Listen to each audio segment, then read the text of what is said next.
Hello friends, I am C Vardhamannagar. ध्यान से सुनना जितने भी सी इंटर वाले स्टूडेंट है।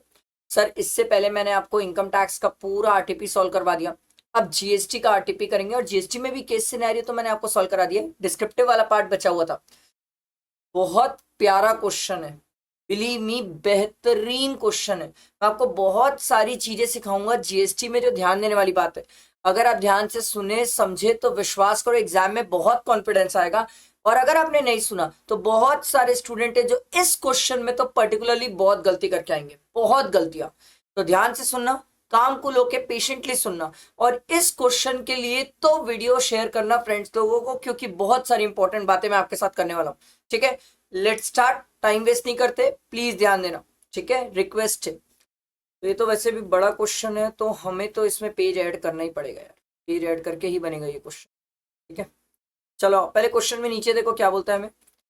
From the following information given above, you are required to compute the minimum GST, net GST liability payable in cash for the CGST, SGST and IGST as the case may be for the month of January. January for the Surya. एक बात हमेशा याद रखना, हमारे लिए month बहुत important होता है।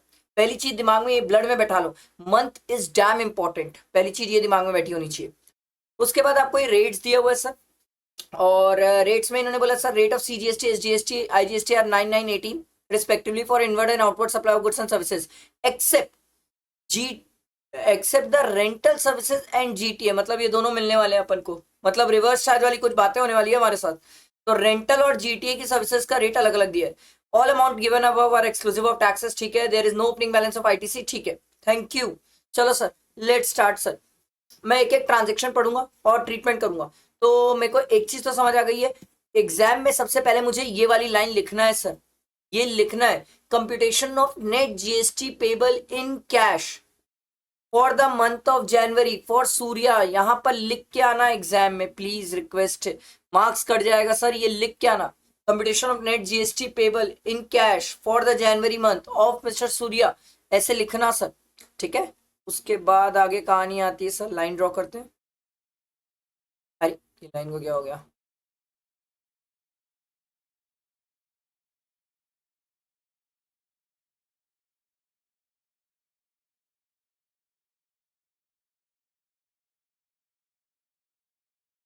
क्या कर लेते हैं, क्योंकि बड़ा है, ज़्यादा जाएगा।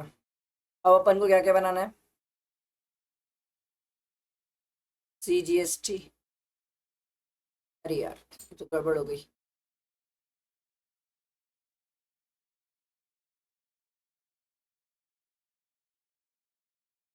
CGST, SGST,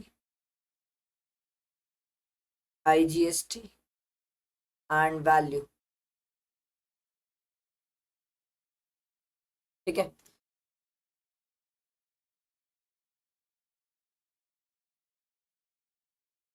ठीक है, तो यहाँ लिख लेते हैं अपन पर्टिकुलर्स, यहाँ लिखेंगे value sir, CGST, SGST and IGST। ठीक है, सबसे पहला आता है आउटवर्ड की डिटेल, उसके बाद थोड़ा गैप में इनवर्ड की डिटेल्स। ठीक है, चलो एक एक पढ़ते रहेंगे, एक एक ट्रांजेक्शन का ट्रीटमेंट सिखाऊंगा। ध्यान देना, बहुत इंपॉर्टेंट है यार, बहुत सारी इंपॉर्टेंट बातें मैं आपके साथ करने वाला हूँ इस क्वेश्चन में, प्लीज ध्यान देना। Surya is engage in providing a banquet of goods and services, bucket of goods and services. It is registered in Jaipur and Rajasthan. ठीक है भाई, जयपुर राजस्थान में रजिस्टर्ड है, ध्यान रखना, यही तो काम की चीज है। It provide the following information for the month of January, पूरी जनवरी की डिटेल्स दिया है। ठीक है भाई, देखो, organise a business exhibition in Gujarat for the Jignesh industries registered in Surat, Gujarat. अब पहली बात तो देखो सर, एकदम इंपॉर्टेंट एक बात सिखा रहा हूं, इसको ब्लड में बैठा लो।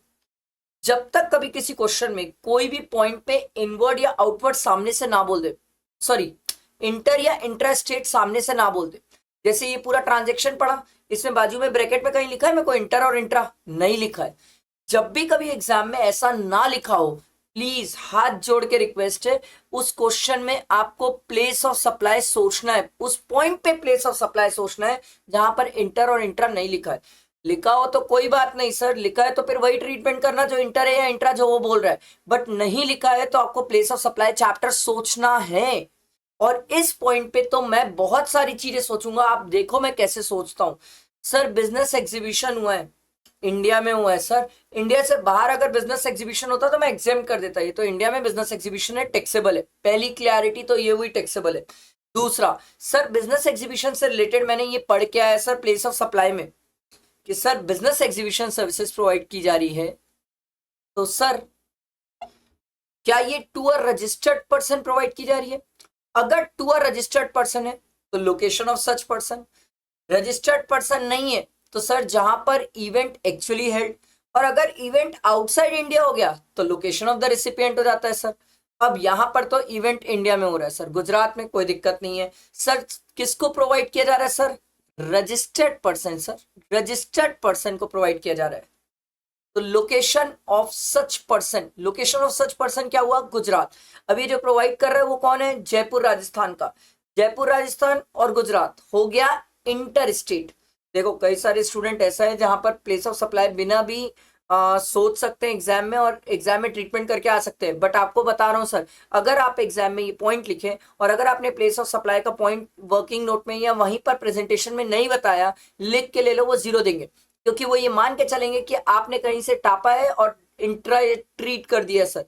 बिना प्लेस ऑफ सप्लाई के हाउ कैन यू से कि वो इंटर है कि इंट्रा है? यही तो सबसे खास चीज है जो आपको सीखनी है, यही मेन बात है इस क्वेश्चन की। तो अपन लिखते हैं सर, मैं अभी पूरा तो नहीं लिखूंगा सर, आप लोग एग्जाम में शॉर्ट नहीं करेंगे सर, आप लोग पूरा सेंटेंस लिख के आएंगे सर, ठीक है। 20 लाख की वैल्यू है सर, इसमें CGST SGST तो नहीं है, IGST है सर, और 20 लाख में 18%, 3,60,000, ठीक है। आई बात समझ? ये पहला हो गया। नेक्स्ट देखो, providing accommodation services to 10 accommodation services, O my god, amendment, exemption amendment to 10 CA student originally from outside Rajasthan in the hotel Surya Homes owned by it. Surya Homes is located in Jaipur, Rajasthan. ठीक है भाई। Hotel accommodation charges are 22,000 per student per month. Oh, 22,000 sir. As per the agreement, minimum period of stay for the student in a hostel is 4 months. देखो हम पढ़ के आए हैं sir, accommodation services अब टैक्सेबल कैटेगरी में आ गई है, पर खास बात ये भी पढ़े सर कि अगर एकोमोडेशन प्रोवाइड की गई है सर्विसेज, और अगर स्टूडेंट वगैरह को प्रोवाइड की गई है जहां पर उनसे 20,000 से कम चार्ज किया गया है और 3 मंथ से ज्यादा स्टे तो एग्जेम्प्ट है, यहाँ तो 22,000 चार्ज किया गया है सर, ये टैक्सेबल है। पहले तो ये निकला कि ये टैक्सेबल है। अब बात ये फिर वही बात है सर, इंटर या इंट्रा बाजू में लिखा नहीं है, तो मुझे प्लेस ऑफ सप्लाई सोचना है, और मुझे प्लेस ऑफ सप्लाई सोचना है तो मैं बोलूंगा सर एकोमोडेशन सर्विसेज है in relation to immovable property है, तो इमल प्रॉपर्टी जहां लोकेटेड है या इंटेंडेड टू बी लोकेटेड है, सर कहां लोकेटेड है सर? जयपुर राजस्थान। ये बंदा कहां का है? जयपुर राजस्थान। हो गया सर इंट्रा स्टेट। तो चलो 2,20,000 इसको लिख लेता हूं मैं, एकोमोडेशन सर्विस 2,20,000 निकालना पड़ेगा, 2,20,000 इंटू 9%, ये आ रहा है सर 19,800। 19,800 कितने स्टूडेंट ये तरीका सीख रहे, समझ रहे, नहीं पता, बट ये बहुत इंपॉर्टेंट है। अगर आप ये ध्यान नहीं दे रहे हो ना सर, लिटरली बता रहा हूं, बैंड बजा दोगे अगर आप ये ध्यान नहीं दे रहे हो तो। अगला है perform the Carnatic music to promote a brand of readymade garment, ठीक है। Sir promote a readymade garment, sir brand ambassador services है सर, एग्जेम्प्ट नहीं है सर, ये टैक्सेबल है। पहले तो ये क्लियर हुआ टैक्सेबल है, भले ही 1,50,000 से कम है बट टैक्सेबल है। अब बात ये है सर, फिर से इंटर इंट्रा नहीं दिया है, कैसे समझू सर? प्लेस ऑफ सप्लाई चलते हैं, प्लेस ऑफ सप्लाई में कैसे करूं सर? सर ये तो परफॉर्म द कर्नाटिक म्यूजिक है सर, परफॉर्मेंस बेस्ड सर्विसेज है सर, ये क्या जनरल प्रोविजन में कवर हो जाएगा? हाँ सर जनरल प्रोविजन में कवर हो जाएगा। और जनरल प्रोविजन ये बोलता है sir to a registered person हुआ, तो लोकेशन ऑफ सच पर्सन, क्या ये जिसको प्रोवाइड की जा रही है बंदा रजिस्टर्ड है? यस सर ये रजिस्टर्ड है, तो लोकेशन ऑफ सच पर्सन क्या हो जाएगा? राजस्थान। ये भी राजस्थान, वो भी राजस्थान, दोनों राजस्थान, तो हो गया इंट्रा। तो चलो सर 1,45,000 है ना, ध्यान रखना। तो यहाँ पर लिख लेते हैं अपन इसको, परफॉर्मेंस बेस्ड सर्विसेज सर, 1,45,000 है सर, 1,45,000 इंटू 9%, 13,050, 13,050, ठीक है। ये आया डैश है सर, अगला देखो, इंट्रा स्टेट। ओह ओ, सामने से इंट्रा स्टेट बोल दिया सर। अगर सामने से इंट्रा स्टेट बोल दिया तो मैं क्यों सोचूं प्लेस ऑफ सप्लाई, बात ही खत्म। इस पॉइंट पे तो मैं प्लेस ऑफ सप्लाई नहीं सोचूंगा। प्लीज मेरी ये सब बातें सीख लो, फिर बाद में मत बोलना सर जीएसटी का पहला क्वेश्चन नहीं बनता मेरे से, पता नहीं क्या दिक्कत आती है। Services provided as a business correspondent of money money money money bank registered in Rajasthan with respect to accounts in its Jaipur city branch. Oh my God. Sir business correspondent services in relation to accounts, अगर rural area में है तो exempt है, rural में तो exempt है। ये तो अर्बन एरिया में है, अर्बन में है तो टैक्सेबल है सर। पहली चीज तो ये सर, अर्बन में है टैक्सेबल है, ये चीज आपके दिमाग में क्लिक करना चाहिए सर। तो सर यहाँ पर टैक्सेबल तो है, तो इसको हमें लेना पड़ेगा इंट्रा, है ना। तो ये बिजनेस करस्पॉन्डेंट की सर्विसेज सर 1,20,000 और इसका 99% ना, 1,20,000 का 9% कितना होगा, 10,800। ठीक है भाई। इसके बाद अगली कहानी आई इस पे, ये वाली पॉइंट पे देखो, renting of commercial property in Jaipur Rajasthan. ठीक है भाई, आगे पढ़ना पड़ेगा, नीचे क्या दिया हुआ है। To Ganga limited a supplier of goods and services registered in Jodhpur Rajasthan, Surya is a director in Ganga limited. ओहो, सूर्या डायरेक्टर है गंगा लिमिटेड। अगर आपको याद हो तो एक मस्त वाला सर्कुलर पढ़े थे सर, और ये सर्कुलर बहुत इंपॉर्टेंट भी होता था सर, कि सर पर्सनल कैपेसिटी में अगर कोई डायरेक्टर कोई रेंटिंग में सर्विसेज दे रहा है तो वो टैक्सेबल है और उस पर रिवर्स चार्ज एप्लीकेबल नहीं होता। ये पहली चीज हमें ध्यान रखनी थी, ठीक है। इससे रिलेटेड सर्कुलर था, सप्लाई चैप्टर में ये सर्कुलर दिया हुआ है। पता नहीं कितने स्टूडेंट ध्यान दिए नहीं दिए, बट इंपॉर्टेंट है सर्कुलर। उसी सर्कुलर के कारण उन्होंने जानबूझ के छेड़ा है कि Surya is a director in Ganga limited, otherwise ऐसा कुछ छेड़ने लायक नहीं था। अब रेंटिंग ऑफ कमर्शियल प्रॉपर्टी तो वैसे भी टैक्सेबल है। देखो रेसिडेंशियल में हम बात करते हैं एग्जाम्प्ट वगैरह की, ये तो कमर्शियल प्रॉपर्टी है, वैसे ही टैक्सेबल है। ठीक है। To Ganga limited supplier of goods and services registered in Jodhpur Rajasthan, हमने किसको दिया है, गंगा लिमिटेड को दिया है। अब रेंटिंग सर्विसेज है, रेंटिंग ऑफ इमोल प्रॉपर्टी, तो sir renting of immovable property है। अब इसमें भी इंटर और इंट्रा लिखा नहीं है सर। अब इसमें अगर इंटर और इंट्रा नहीं लिखा है तो हमें यह सोचना पड़ेगा सर कि प्लेस ऑफ सप्लाई पिक्चर में आ गया, और प्लेस ऑफ सप्लाई पिक्चर में आया इसीलिए location of the immovable property, या फिर मतलब उसमें अपन प्लेस ऑफ सप्लाई में पढ़े ना सर 12 में, location of the immovable property और सिचुएटेड और इंटेंडेड टू बी सिचुएटेड। तो सर इमोल प्रॉपर्टी कहां पर है सर, जयपुर राजस्थान, ये भी जयपुर राजस्थान, प्रॉपर्टी भी जयपुर राजस्थान। तो सर हो गया, ये हो गया हमारा इंट्रा स्टेट। तो चलो लिखते हैं सर, इसको मैं यहाँ लिख लेता हूँ, रेंटिंग कितना है, 3 लाख रुपीज है ना, हाँ 3 lakh rupees, 3 lakh rupees, 9%, 27,000 dash. ठीक है, ये ऊपर के पूरे पॉइंट्स का ट्रीटमेंट हुआ। आओ नीचे देखते हैं और क्या है। अगला देखो, sponsored a business summit organized in Bikaner, Rajasthan by Associate Chamber of Commerce and paid a sponsorship fees of 5 lakh। Sir मैंने पे किया है, मैं पे किया हूं, मैं पे करता हूं, तो मेरे लिए तो ये क्रेडिट वाली बातें होगी। मैंने सर्विसेज नहीं दी है, मैंने पे किया है, पहले तो ये दिमाग में बैठाओ। To associated chamber of commerce registered in Jaipur Rajasthan. अब स्पॉन्सरशिप सर्विसेज जब मैं देखता हूं तो मेरे दिमाग में रिवर्स चार्ज भी आ जाता है, क्योंकि सर हमने ये पढ़ा है sponsorship services provided by any person to body corporate और पार्टनरशिप फॉर्म रिवर्स चार्ज है। अब यहाँ पर स्पॉन्सरशिप सर्विसेज जो प्रोवाइड की जा रही है, ना ही बॉडी कॉर्पोरेट को प्रोवाइड की जा रही है, ना ही पार्टनरशिप फर्म को प्रोवाइड की जा रही है, क्योंकि सर मैं तो सूर्या हूं और सूर्या इंडिविजुअली रजिस्टर्ड है, ना ही बॉडी कॉर्पोरेट है ना ही पार्टनरशिप फर्म है। तो उस केस में रिवर्स चार्ज एप्लीकेबल नहीं है, इस केस में नॉर्मल चार्ज एप्लीकेबल है, और नॉर्मल चार्ज एप्लीकेबल है तो उस केस में सर फॉरवर्ड चार्ज चला होगा, और फॉरवर्ड चार्ज चला होगा तो मैं आराम से इसकी क्रेडिट ले सकता हूं सर। ये बात समझ आई सर, बैठा दिमाग में, क्रिस्टल क्लियर हुआ।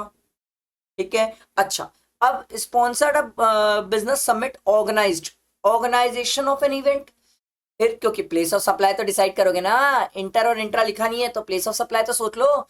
ऑर्गेनाइज्ड। अब अगर कोई एग्जीबिशन अगर अपन ऑर्गेनाइज कर रहे हैं उससे रिलेटेड अगर एंसिलरी सर्विसेज है, स्पॉन्सर्ड सर्विस एंसिलरी सर्विसेज है, तो जो स्पॉन्सर्ड इवेंट के लिए जो प्लेस ऑफ सप्लाई होता था ऑर्गेनाइज्ड वाले के लिए, वही एंसिलरी सर्विसेज के लिए भी होता था। तो सर यहां पर प्लेस ऑफ सप्लाई क्या हो जाएगा, जयपुर राजस्थान, क्योंकि अभी ऑर्गेनाइजिंग सर्विस से रिलेटेड मैंने आपको प्लेस ऑफ सप्लाई ऊपर सिखाया था ना सर। ये वही तो है, to a registered person, location of such person. Sir अगर इवेंट आउटसाइड इंडिया हो तो फिर वो तो सर क्या बोलते हैं, लोकेशन ऑफ द रिसिपिएंट हो जाता है। इवेंट इन इंडिया हो तो सर क्या बोलते हैं, जहां पर इवेंट हो रहा है, अगर ये दोनों कहानी अनरजिस्टर्ड पर्सन के लिए हुई तो सर मैं आपको बता रहा हूँ प्लेस ऑफ सप्लाई चैप्टर मजाक मत करना, अच्छे से आना चाहिए सर। इस क्वेश्चन में तो भर भर के प्लेस ऑफ सप्लाई का ट्रीटमेंट करवा दिया है वो आपसे। अब बहुत सारे स्टूडेंट ऐसा भी है जो बिना प्लेस ऑफ सप्लाई पढ़े भी ना इन सब का ट्रांजेक्शन का ट्रीटमेंट माइट भी पॉसिबल सब सही कर ले। आई एम नॉट सेइंग कर नहीं सकते, कर सकते हैं, बट थोड़ा रिस्की है, मेरे को लगता है थोड़ा रिस्की है। तो अपन एक काम करते हैं, यहाँ तक तो कहानी हो गई है, यहाँ तक तो मेरे को समझ आ गया कि भैया यही कहानी है मेरी। ठीक। अब इसके बाद इसको लिख लेते हैं ए, और उसके बाद इसको कर लेते हैं ऐसे डैश करके ब्लॉक। ठीक। अब यहाँ लिखते हैं इनवर्ड। इनवर्ड में सबसे पहला स्पॉन्सरशिप सर्विस, स्पॉन्सरशिप सर्विस, और कितना अमाउंट की थी, 5 लाख, और 5 लाख का 9%, सर 45,000, 45,000 आया समझ। ठीक है। आप लोग एग्जाम में प्लीज शॉर्ट मत करना, ये सब शॉर्ट मैंने किया, आप एग्जाम में नहीं कर सकते। देखो, receive the services of transportation of goods by road from Sindhu transporter and unregistered GTA of Jodhpur Rajasthan. अच्छा, हमने जीटीए से सर्विसेज लिए और जीटीए वाला अनरजिस्टर्ड है, मैं तो सूर्या हूं, मैं रजिस्टर्ड हूं। सर उस केस में क्या रिवर्स चार्ज एप्लीकेबल हो जाएगा? हाँ सर, मैं तो स्पेसिफाइड रिसिपिएंट हूँ और परसेंटेज भी दिया है मेरे लिए, तो मैं तो 5% वाला हूँ। अब यहाँ पर तो एक ऑप्शन भी होता है कि सर 5% में फॉरवर्ड रिवर्स हो सकता है। फॉरवर्ड हो ही नहीं सकता क्योंकि सामने वाला अनरजिस्टर्ड है, तो रिवर्स ही होने वाला है सर। अब रिवर्स में होगा तो सर अब इसका जो प्रेजेंटेशन है वो सीखो, वो सीखो। सर बहुत गलती करके आओगे नहीं तो। जीटीए लिख लेता हूँ मैं यहाँ पर, 2 लाख रुपीज, 2 लाख रुपीज का 2.5, ये आ जाएगा 5,000, ये भी आ जाएगा 5,000। ये तो नॉर्मल जिंदगी थी। अभी ध्यान देना सर, बहुत इंपॉर्टेंट है, यहीं पर तो गड़बड़ करोगे सर आप लोग। इसके बाद आप एक काम करो, यहाँ थोड़ा सा गैप छोड़ो। ठीक। यहाँ थोड़ा सा गैप छोड़े। ठीक। उसके बाद कहानी ये हुई कि ए माइनस बी करेंगे। ए माइनस बी करने के बाद हमारा आ जाएगा, उसके बाद एडजस्ट करेंगे, और एक इसको प्रेजेंट कैसे करना है मैं आपको वो सिखाता हूँ। यहाँ पर हम लिखेंगे प्लस आरसीएम में जो हमने पे किया है, आरसीएम में जो हम पे कर रहे हैं वो यहाँ पर लिखेंगे। अब मेरी बात ध्यान से सुनना, जो भी आप आरसीएम में पे करते हो उसको लिखने के दो तरीके हैं, प्लीज ध्यान देना, क्योंकि दोनों तरीका इंस्टीट्यूट ने ही अप्लाई किया है।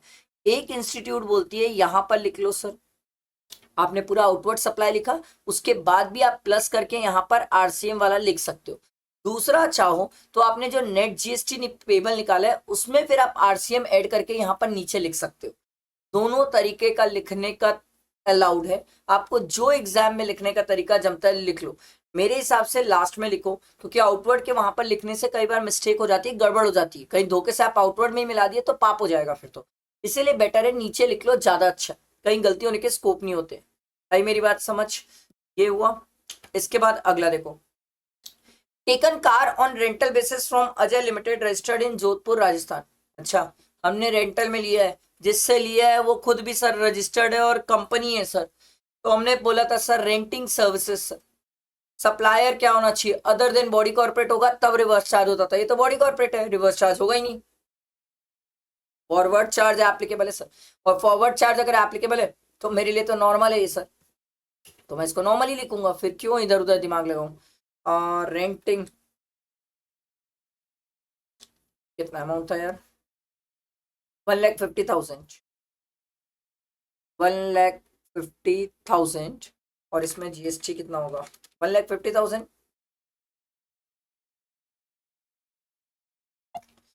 सर कहाँ गया 2.5 तो 1,50,000 इंटू 2.5 टू 2.5%, 3750। अब अपन इसको ऐड करना चालू करते हैं फिगर्स को। 19,800 प्लस 13050 प्लस 10800 प्लस 27,000, ये आ रहा है सर 70650 और ये 3,60,000। ठीक है, यहाँ पर आएगा सर 45 प्लस 5,000 प्लस 3750, ये आ रहा है सर 53750 और ये डैश। ठीक है, तो अब आप इसको एडजस्ट कर लो।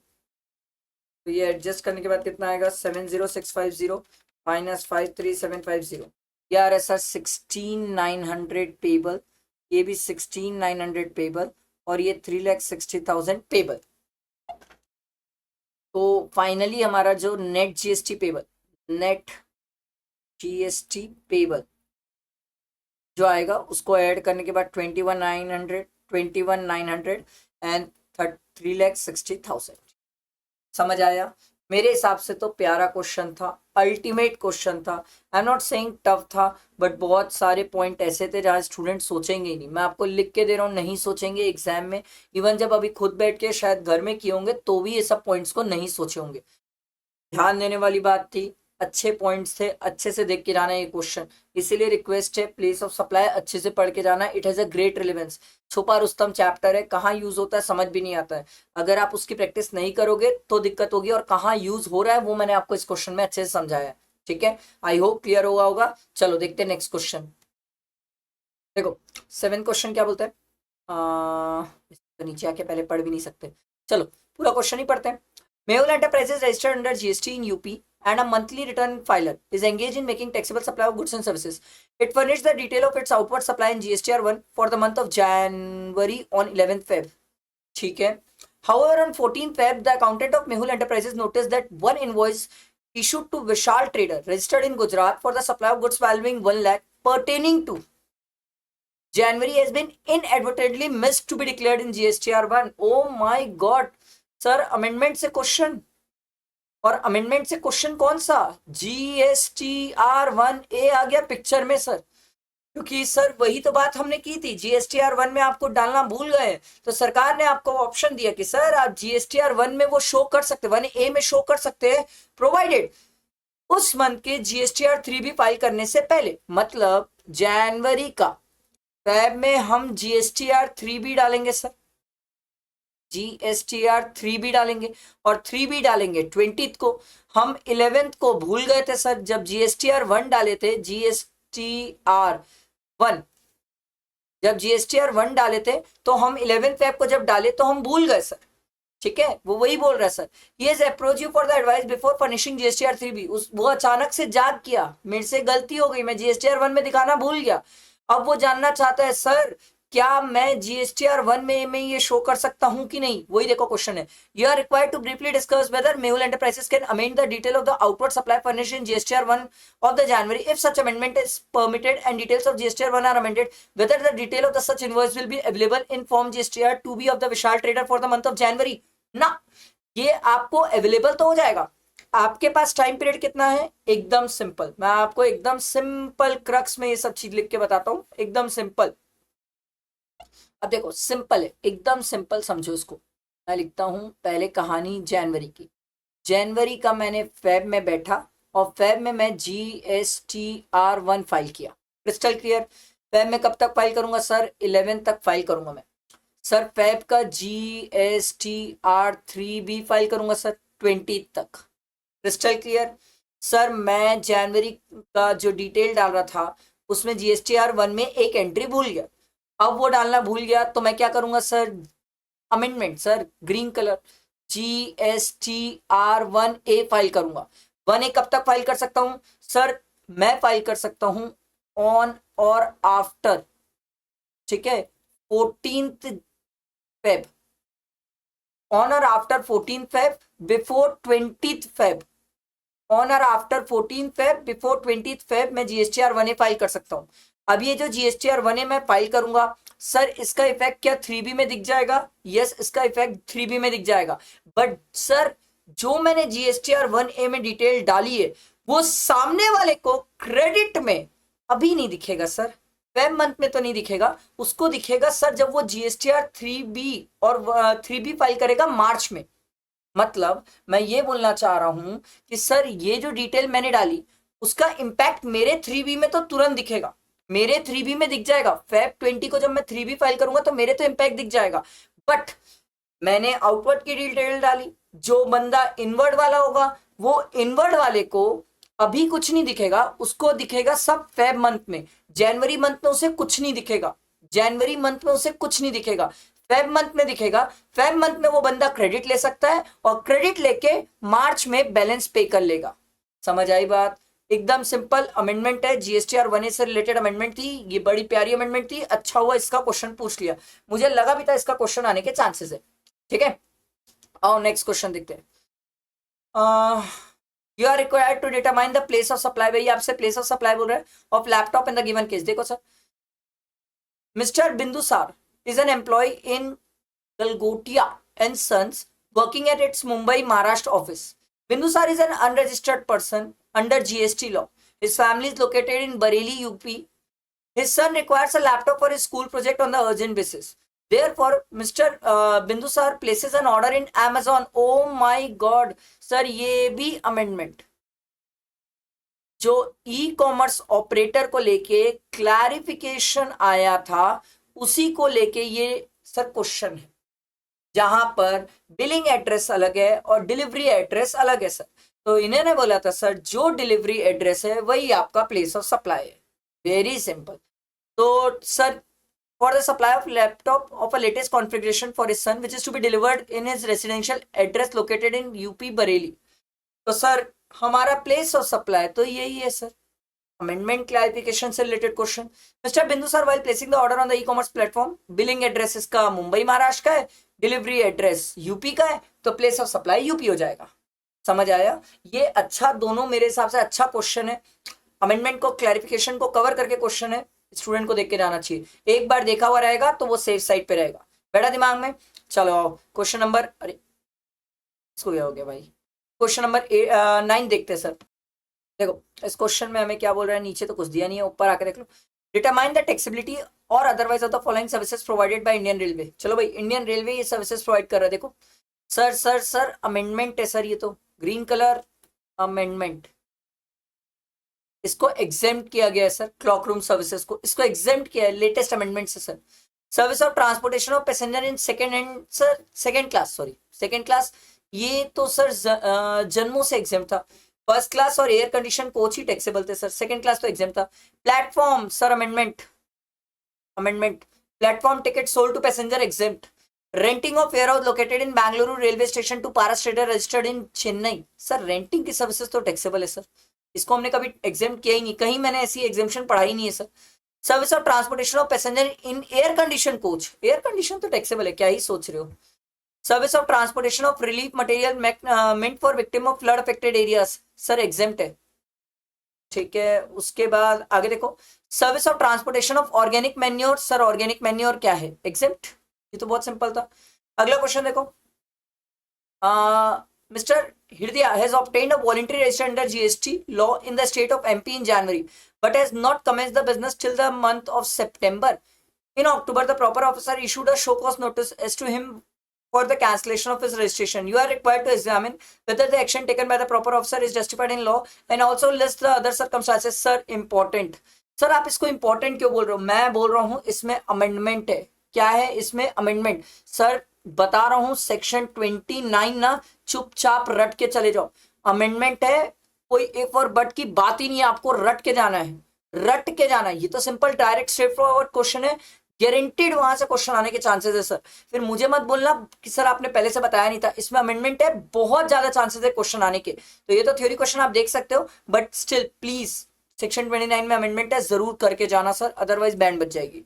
आई होप समझ आया होगा। ये हमने जीएसटी की सर पूरी आरटीपी कंप्लीट की। अब इसके बाद एमटीपी और भी सेशंस इंपॉर्टेंट है वो अपन लेंगे सर, ठीक है। तो नेक्स्ट वीडियो में मिलते हैं, तब तक लाइक करना, फ्रेंड्स को शेयर करना, और बहुत इंपॉर्टेंट वीडियो है सर ये, ठीक है। बहुत सारी इंपॉर्टेंट बातें मैंने आपको सिखाई है जीएसटी में, ठीक है। चलो, थैंक यू।